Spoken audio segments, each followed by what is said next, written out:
Next जो हमारा tumour है वो जॉइंट सेल ट्यूमर है, ठीक है।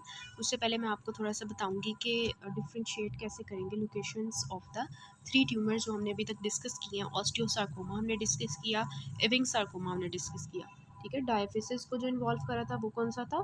एविंग सार्कोमा था, ठीक है। उसके बाद जो एपिफिसिस को इन्वॉल्व करेगा वो अभी हम पढ़ने लगे हैं, जो कि है जॉइंट सेल ट्यूमर, ठीक है। और जो मेटाफिसिस को इन्वॉल्व करेगा वो कौन सा था? ऑस्टियोसार्कोमा, ठीक है। तो ये आपको पता होना चाहिए। तो अभी जो हम पढ़ने लगे हैं वो हमारा है जॉइंट सेल ट्यूमर, और वो हमारी एपिफिसिस को इन्वॉल्व करेगा, ठीक है।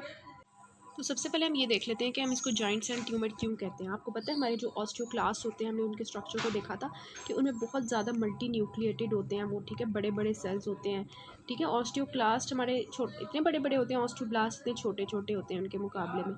तो ये ऑस्टियोक्लास्ट की प्रेजेंस, क्योंकि हमें ये ज़्यादा नज़र आते हैं जॉइंट सेल ट्यूमर्स, ऑस्टियोक्लास्ट जो है उसमें जॉइंट सेल ट्यूमर में ऑस्टियोक्लास्ट ज़्यादा नज़र आते हैं, इस वजह से हम इसको जॉइंट सेल ट्यूमर कहते हैं, ठीक है। उसके बाद मैंने आपको बता दिया ये हमारे एपिफिसिस को इन्वॉल्व करता है, और इसकी कॉमन साइट्स हम इसकी मॉर्फोलॉजी में देखते हैं। उसके बाद ये है कि हमारा होता क्या है इसकी पैथोजेनेसिस में।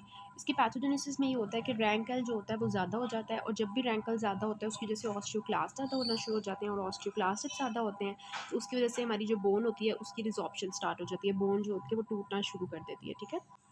अब हम डिस्कस कर लेते हैं इसकी मॉर्फोलॉजी को। मॉर्फोलॉजी के लिए सबसे पहले इसकी ग्रॉस अपीयरेंस देखते हैं। ग्रॉस में हमने इसको लोकेशन आपको बता दी है कि एपिफिसिस ज़्यादा इन्वॉल्व करता है, और ये नी को इन्वॉल्व करता है, हिप जॉइंट को इन्वॉल्व करता है, शोल्डर जॉइंट को इन्वॉल्व करता है। इसके अलावा रिस्ट, अभी तक आपने रिस्ट किसी में भी नहीं पढ़ा, यहाँ पे रिस्ट को भी इन्वॉल्व करा है और lower end of the humerus को भी इन्वॉल्व करा है, ठीक है।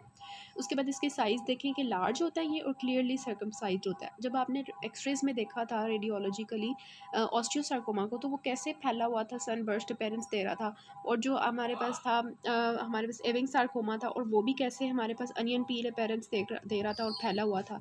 ये हमारे पास इस तरह से फैला नहीं होता, ये जस्ट हमारे पास क्लियरली सर्कमसाइज्ड होता है, ठीक है। उसके बाद इसका कलर जो होता है वो भी डिफरेंट होता है उनसे। हमने उनके कलर देखे थे, वाइट कलर के हमें पेयर हो रहे थे। यहाँ पे ना रेड ब्राउन कलर होता है इसका। क्यों होता है? क्योंकि यहाँ पे हेमरेज सबसे ज़्यादा होता है। हमने उनमें भी देखा था ऑस्टियोसार्कोमा में और एविंग सार्कोमा के, वहाँ पे हेमरेज था, ठीक है, और नेक्रोसिस वगैरह हुई हुई थी, और ऑस्टियोसार्कोमा में जो है सिस्टिक डीजनरेशन भी थी।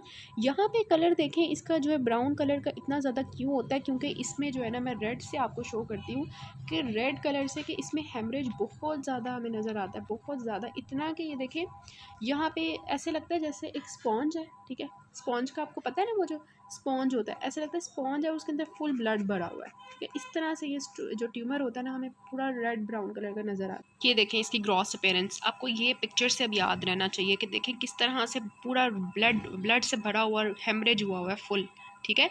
सो ये इसकी बहुत करेक्टरिस्टिक चीज़ होती है कि आपको ग्रॉस में ये रेड ब्राउन कलर का नज़र आ रहा है। उसके बाद आती है इसकी माइक्रोस्कोपिक पिक्चर। इसकी माइक्रोस्कोप में ना हमें दो तरह के सेल्स नज़र आते हैं। एक ये देखें इस तरह के नज़र आएंगे मोनोन्यूक्लियर सेल्स, ठीक है, ऐसे सेल्स जिसमें सिर्फ एक न्यूक्लियस होगा, ठीक है, इस तरह के सेल्स नज़र आएंगे, ये मैंने बनाए हैं ना।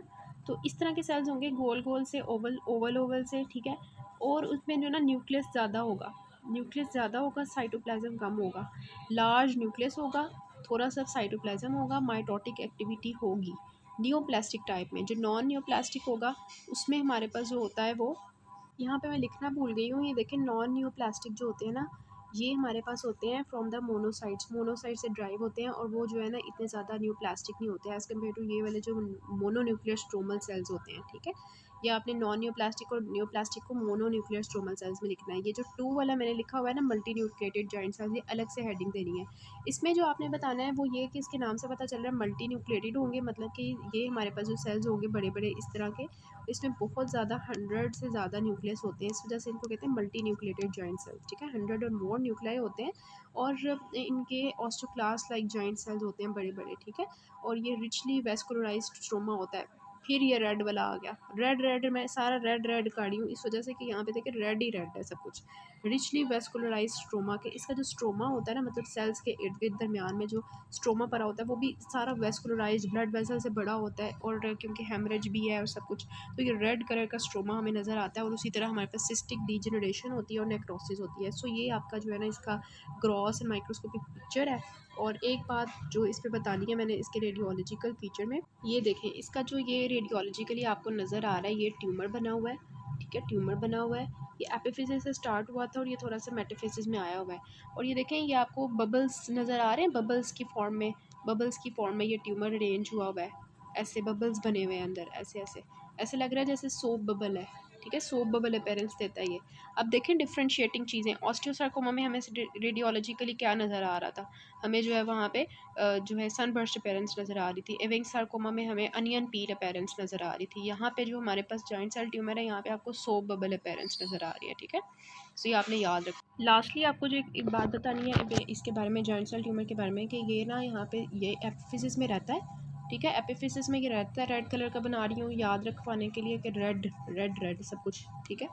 अच्छा, यहाँ पे ये होता है, लेकिन यहाँ से ये जो है ना सिरोवियल मेम्ब्रेन में भी जा सकता है, और यहाँ से जब ब्लड वेसल्स में एंटर होता है तो मोस्ट कॉमन साइट जो ये इन्वॉल्व करता है, याद रखनी है, वो हमारे लंग्स है, ठीक है। लंग्स के अंदर सबसे ज़्यादा मेटास्टाइज करता है, और ये आपका एमसीक्यू है, आपने याद रखना है इसको। This is all about the joint cell tumour, sorry.